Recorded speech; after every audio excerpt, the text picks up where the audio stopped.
Hi, Coach. It's Coach Simpson. Appreciate you tuning into my YouTube channel.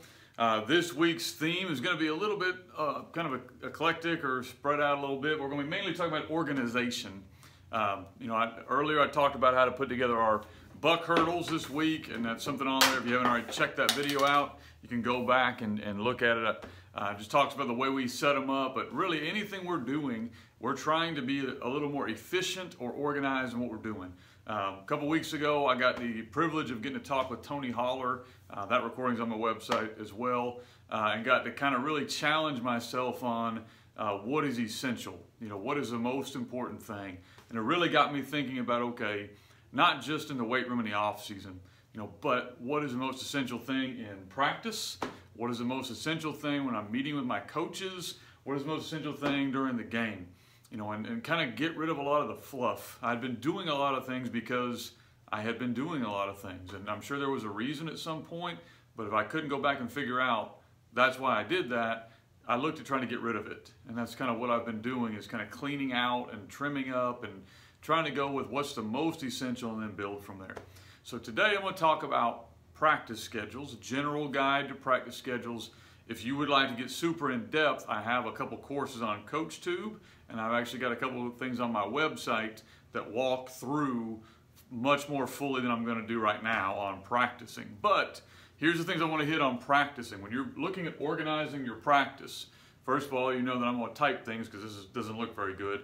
So anything you want to hand out, I would recommend you keep it on file, not just because it looks better, but because you're now keeping a record of what you've done. It's a lot easier now as a coach. I can go back and look at what we did that worked and didn't work, make adjustments, make changes. As a younger coach, I wasn't really good at kind of keeping files and records.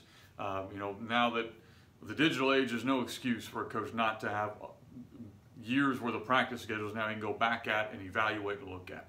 All right. On that note, first of all, build your practice schedule. We usually will do this. I will usually do this on the weekend, so I already kind of know a rough template of what we're going to do. If you want to know what I do, I've got some templates on my site that you can get and manipulate, but every coach has kind of their flavor.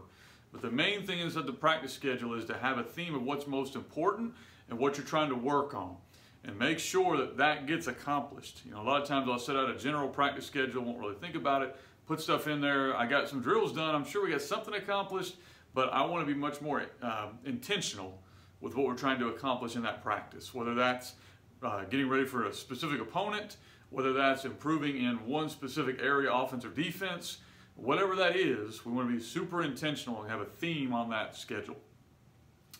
I would also recommend highly you build your own drill book. I've got a template on my website you're welcome to use. I've used it, it's been good for us. I'm still in the process, so I still haven't got my drill book perfected or done. I'm still working on it, but it causes you to really think about organizing what drills you do.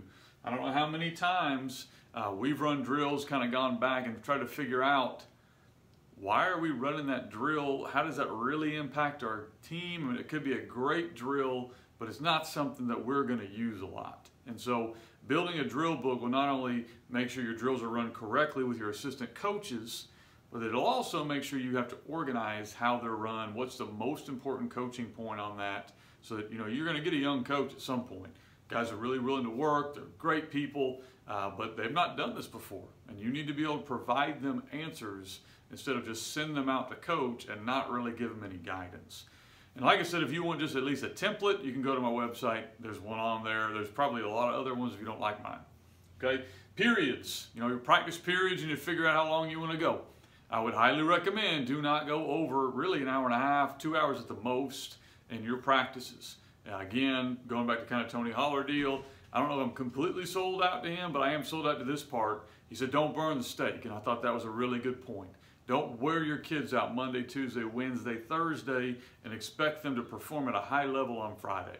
And as coaches, I know I'm bad at this. A lot of us are bad at this because we need to get reps. So you need to figure out, how am I getting reps, and be super intentional with where we're getting reps for what play we're going to run or what defense we're going to run or what matters. Not just mindless reps, quality reps. And if you do that inside your periods, that will help you.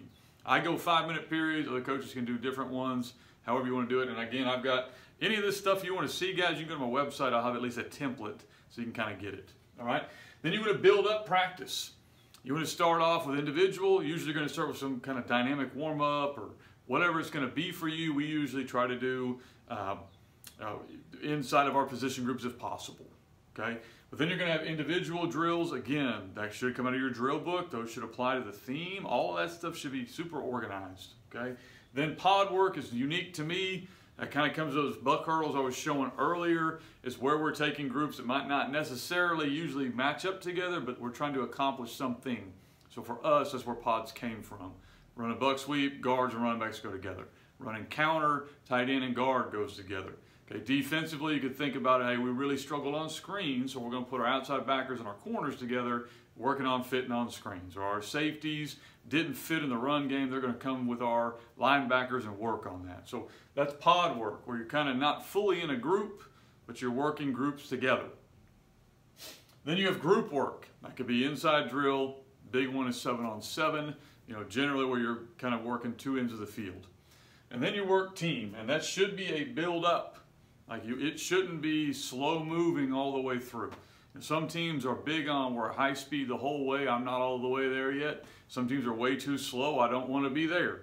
I want to be slow and intentional here, building up there, and then here, now is not the time to be telling your center how to block buck sweep. He should have got it up at the top. So we're going to move and we're going to record it and film it. Also, a little side note on practice, I don't have it on the board here. Film as much as you can. Only film what you're going to watch. Don't just put film, but you need to film as much as you can because you can go back and watch that. I do that often. Best way your players are going to improve. Put 15 minutes into your schedule before practice and watch the film of the practice the day before. And you will be amazed at the results you get. Okay. Finally, situations. I've got a whole big bunch of this stuff on my YouTube channel or on my website where I go through a little more in detail. This stuff, Chris Parker's another good guy. But you need to think about situational football, and we really try to rep that inside a team and inside a group. So we're doing 7-on-7. They need to know it's 4th down or it's 3rd down or it's whatever it is.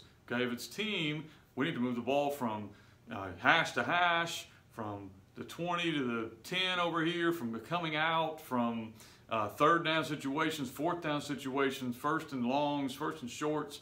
All of that stuff needs to be addressed. Here's the deal. Most of us are doing something along those lines, but the coaches know it, but we don't really explain it to the kids. We want to be intentional with our kids to explain this is 3rd down, 4th down, whatever it is, so they learn those lessons of, hey, don't take a sack on 4th down. Okay? I want them to learn that on Tuesday or Wednesday, not on Friday, because I didn't teach them that. Okay? So make sure when you're doing situations, you are being intentional. Again, guys, I said I've got all this stuff way more in detail on my website. So if you want to go through practice plans, got something up there, a template up there. You want to talk about situational football, I've got something up there. There's probably more on this YouTube channel as well, and I'll be coming out with more information also. So if you would, I'd appreciate it if you would like and subscribe. I'm hoping to continue to put out good information. Thank you for your time.